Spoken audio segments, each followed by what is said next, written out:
From cannibalism in South Korea, the crazy homeless person in India, to the mindless sorcerer in Indonesia, and the Twitter killer in Japan, today we will look into South Asian crime files. Let us show you 9 of the craziest killers. Turn on the lights and sit in a safe place. Do not be afraid, but be careful. Here are South Asia 9 of the worst and most horrific killers. Yyoung Ch. In 1999, Jong Do-young, a 31 years old South Korean, was sentenced to 6 months in prison due to theft crime. It was not his first time. When he was 18, he had unlived a police officer and was sentenced to 11 years in prison. Jong lost his father when he was 2 years old. He was raised by his uncle, since his mother remarried and dumped him. When he was first arrested, he stated in his statement that he wanted to have a normal life and an ordinary family. He said that he was stealing from the rich to arrange the marriage of 1 billion people. Obviously, his life was not quite usual. When Jong finished his 6-month sentence, he went back into breaking into rich people's houses and stealing them. But he took an extra step and started murdering them. In 10 months, he committed 16 robberies and 9 murders. Eventually, he was arrested and found guilty. The story here is not about Jong, but about someone else. Someone who was inspired by Jong. What an inspiration! Yyoung Ch was inspired by Jong's horrific acts. Yu was raised in a poverty, which made him raise hate against rich people. He has already served 7 years in prison for several different charges. Yu used to break into rich people's houses, bludgeoning them with a hammer. Then he covered his tracks and made the scenes look like robbery. But he didn't steal anything, which confused the detectives. He confused the detectives more when he changed his pattern by targeting female masseuses. Then he started going after prostitutes by calling them to his house, make love with them, then finish the thing with his hammer. And to cover his tracks, he dismembered and mutilated his victims to make it impossible to identify them. One day, Yu called a massage parlor where several masseuses had recently gone missing. The owner of the massage parlor, along with other employees, went to meet him on the agreed location. Yu was apprehended by the employees of the massage parlor, and after investigations, he confessed of unliving 20 people, and even confessed of eating some of the victims' organs. He was sentenced to death in 2004. However, the sentence has not been implemented to date. Although poverty was a primary motive in his crimes, the situation was completely different with the next criminal. Javed Iqbal Javad was raised in a wealthy family, had a proper education, and he even started his own business when he was a student. One day, the Lahore police and a Lahore newspaper received a confession message. The messenger confessed of unliving and sexually abusing a 100 boy, all aged between 6 and 16. And the messenger was Javed Iqbal himself. The police raided his house, and what they found was horrifying. The police found photos of the victims with their names and ages noted on the back, and a chain Javed used to unlive the victims. Bloodstains all over the house's walls and floor. And the most terrifying thing they found was 2 vats of acid.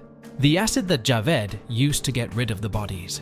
In the vats, the police found partially dissolved remains that Javed intended not to dispose of, so the police can find them. Now you could be saying that he is a maniac and criminal, that we will not witness someone like again, which I agree with. Or you could be asking, why would he confess to his crimes and keep evidence for the police? If you think he felt guilty, you need to reconsider. Whoever commits such gruesome acts will not have any human emotion. So why had he done so? See, every criminal has a motive. Of course, the motive will not be a justification for committing such crimes, but from the criminal's sick point of view, his motives will be justified for him. I can hear you thinking what Javed's motives were. In the 1990s, Javed was arrested by police on charges of sodomy against a runaway boy. His mother died of grief after witnessing the accusations against her son. Javed claimed that he is innocent of this charge. However, no charges were brought against him in this case, but it was enough for Javed to hate the Lahore police and plan revenge on them by making 100 mothers suffer as his mother suffered, in retaliation against the unjust system and the Lahore police. The police started the biggest manhunt in the history of Pakistan to arrest him. Javed turned himself in for the fear that the police will assassinate him. He was sentenced to death in the same manner he murdered the boys. The judge passed the sentence saying, You will be strangled to death in front of the parents whose children you killed. Your body will then be cut into 100 pieces and put in acid, the same way you killed the children. However, Javed was found dead in his cell, although the autopsy revealed that he had been beaten before his death. Iqbal's body went unclaimed, a well-deserved end for such a criminal.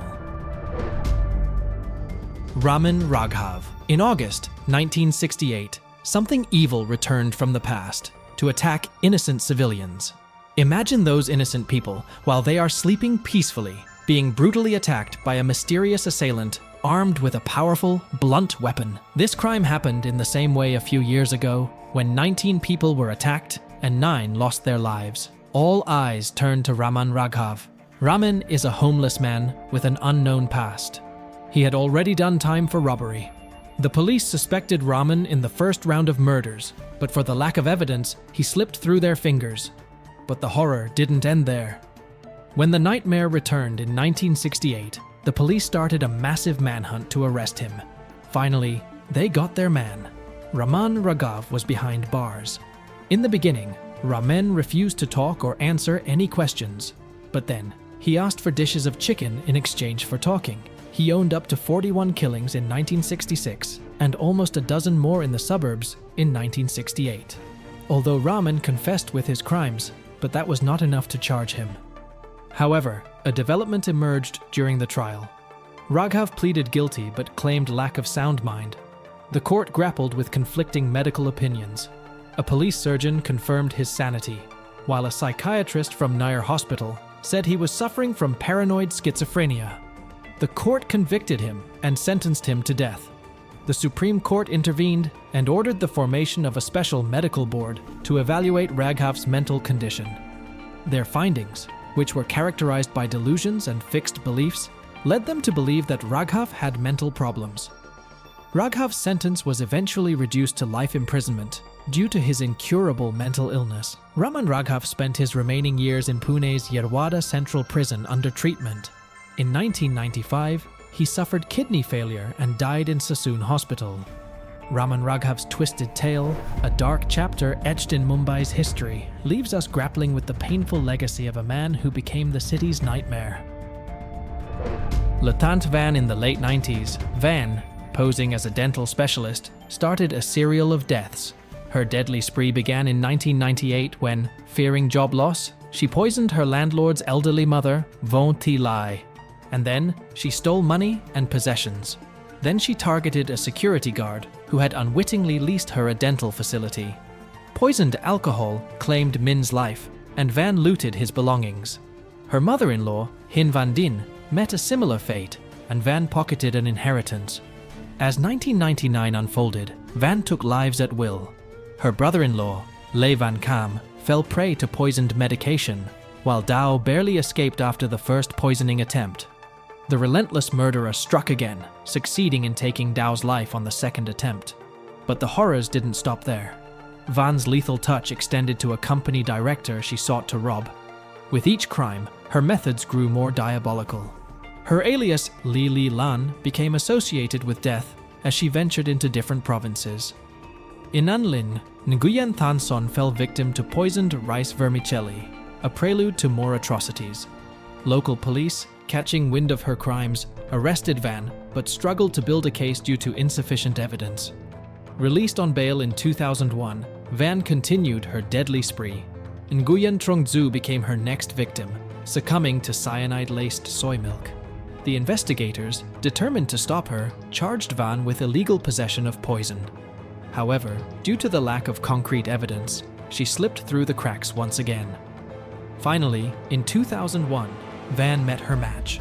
Arrested in Duc Lu, Van faced charges for multiple murders. The investigations unraveled her web of deceit, revealing a horrifying tally of 13 victims. In 2005, the trial gripped the nation. Van, claiming innocence, fainted in court, but justice prevailed.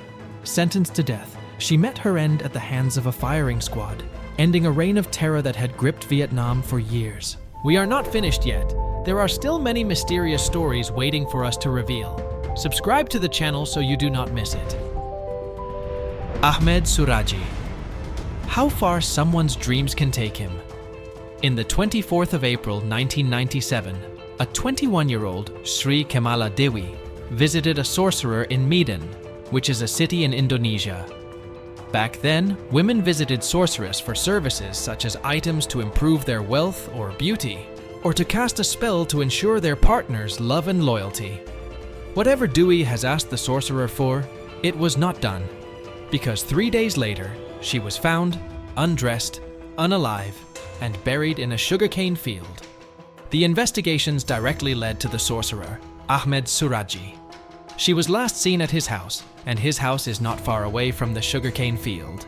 Surji denied at first, but the police found Dewi's handbag, dress, and bracelet.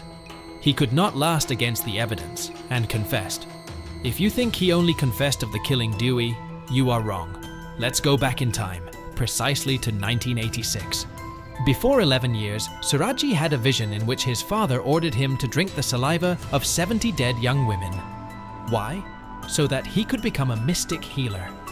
Surji, who must be the most loyal son I have ever seen in my life, thought it would take him forever to encounter 70 young women who died naturally. Remember that vision of Surji was 11 years ago. You see where this is going? The question now is how many he unlived. Let me tell you first how he done his crimes.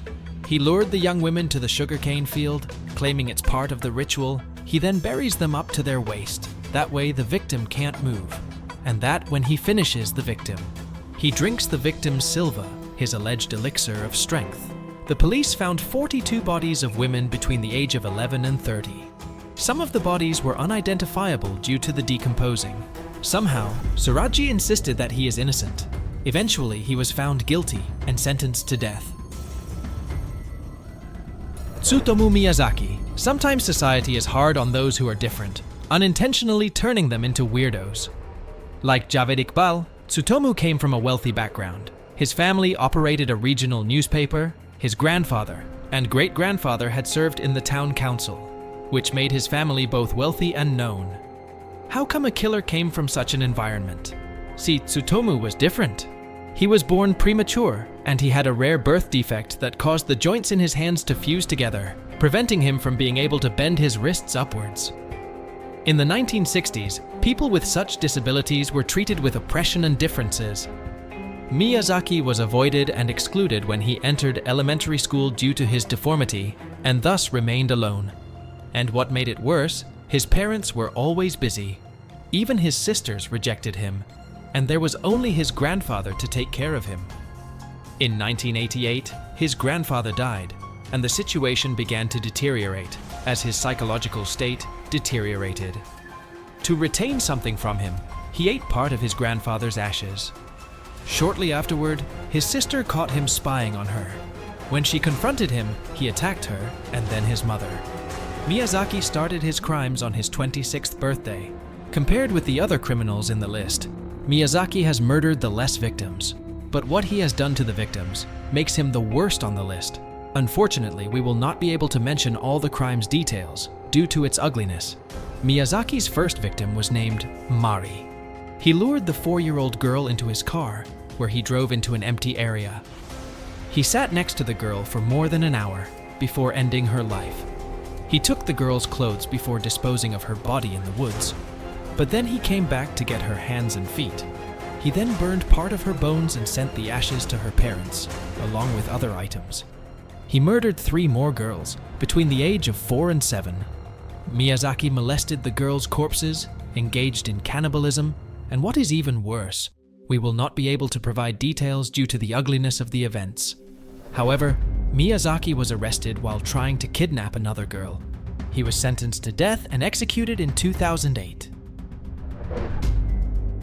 Nirut Songkham-han. Nirut Songkham-han's life took a troubling turn between 2011 and 2012 due to financial struggles and a deep-seated love for gambling. Born on August 5, 1969, in Kalasin, Nirut had settled in Songkhla, working as a taxi driver, building a family, and grappling with the challenges of life. Faced with mounting financial pressures, Nirut devised a sinister plan to alleviate his troubles. Hiring drivers to assist in moving goods, he transformed his taxi into a mobile crime scene. During pit stops at gas stations, he would covertly lace his driver's coffee with a lethal poison. After rendering them unconscious or lifeless, he heartlessly discarded their bodies by the roadside. Adding to his illicit gains, Nirut sold their vehicles to local car thieves, with a preference for Toyota Vigos due to their easy resale value. Nirut's malevolent spree targeted 9 individuals, with 3 miraculously surviving the ordeal. Among the victims, Yupin Jongkum was discovered in a dam, and Montri Kalam narrowly escaped death after being poisoned. Nairob Prathon's remains were left in a palm plantation, while the fate of Wachara Swebchwea remains unknown. Chamnong Srirachat met his end in a canal grove, and Somsak Srichampa's lifeless body was abandoned on a desolate road. Despite foiled attempts, Nirut's intended victim, Charoen Daranoi, detected the poisoning and swiftly ejected him from the vehicle. Patun Patalafo was left in a sugarcane plantation, oblivious to the fact that he clung to life. Julsil Salangsing succumbed to Nirut's poison, marking another tragic loss. The final chapter unfolded in Prachuap Khiri Khan province, where Somsak Srichampa's lifeless body was abandoned. The pursuit of justice led the police to Nirut's hideout in Nakhon Pathom. Leveraging security footage, fingerprints, and a trail of evidence, investigators sought to connect him to additional crimes. But Nirut, in April 2012, chose to end his own life, hanging himself in a prison bathroom. Nui. On a night in 2013, a little girl named Cartoon vanished while her parents were at a music concert in Bangkok. Later, police found her remains in a deserted area nearby. They caught a man named Nui, who confessed to hurting many kids. Nui, about 32, grew up on Bangkok streets. Before, he went to jail for trying to hurt a girl. After he got out, he started moving around, doing different jobs, and sometimes working at music shows. But before he killed Cartoon, he did terrible things. Months earlier, he attacked a young girl at a fair, hurt a boy, and tried to hurt another girl. Then, he did bad things to a girl at a market, but let her go. He told the police that he saw Cartoon alone and offered her snacks.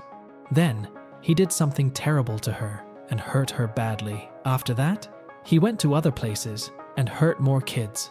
Finally, the police caught him. He said he had a tough life, and when he was younger, bad things happened to him. He even did bad things to other kids when he was only 15. He's in prison now for a very long time for what he did to those children.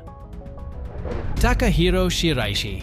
How many maniacs are on social media? On Twitter, Takahiro used to stalk the other users. Not any users, but the depressed users. Then he contacted them, invited them to his house, so he could watch them finishing their lives, or even help them to do so. Earlier, when Takahiro lived in Tokyo, he had worked as a scout to lure women into the adult industry. He became known, and locals warned each other about him. He then moved to Zama. In Zama, he started his stalking, using Twitter, prey on their insecurities, then meet them before assaulting them and finishing their lives. One of the missed victim's brother started investigating on his own. He managed to reach up to Takahiro, set up a fake appointment with him, and then involving the police. In his apartment, the police asked him about the missing girl. Coldly, he pointed to the freezer. What they found in the freezer shocked Japan. The police found 9 dismembered bodies in apartment, in cooler boxes and storage boxes, dismembered and distributed. Takahiro was one of the few criminals that were sentenced to the death penalty. Although it's legal in Japan, it's rarely used. There are still hundreds of ancient wonders, mystery stories we are willing to uncover on Mystery Unity. If you enjoyed this video, subscribe so you don't miss them. See you in the next video.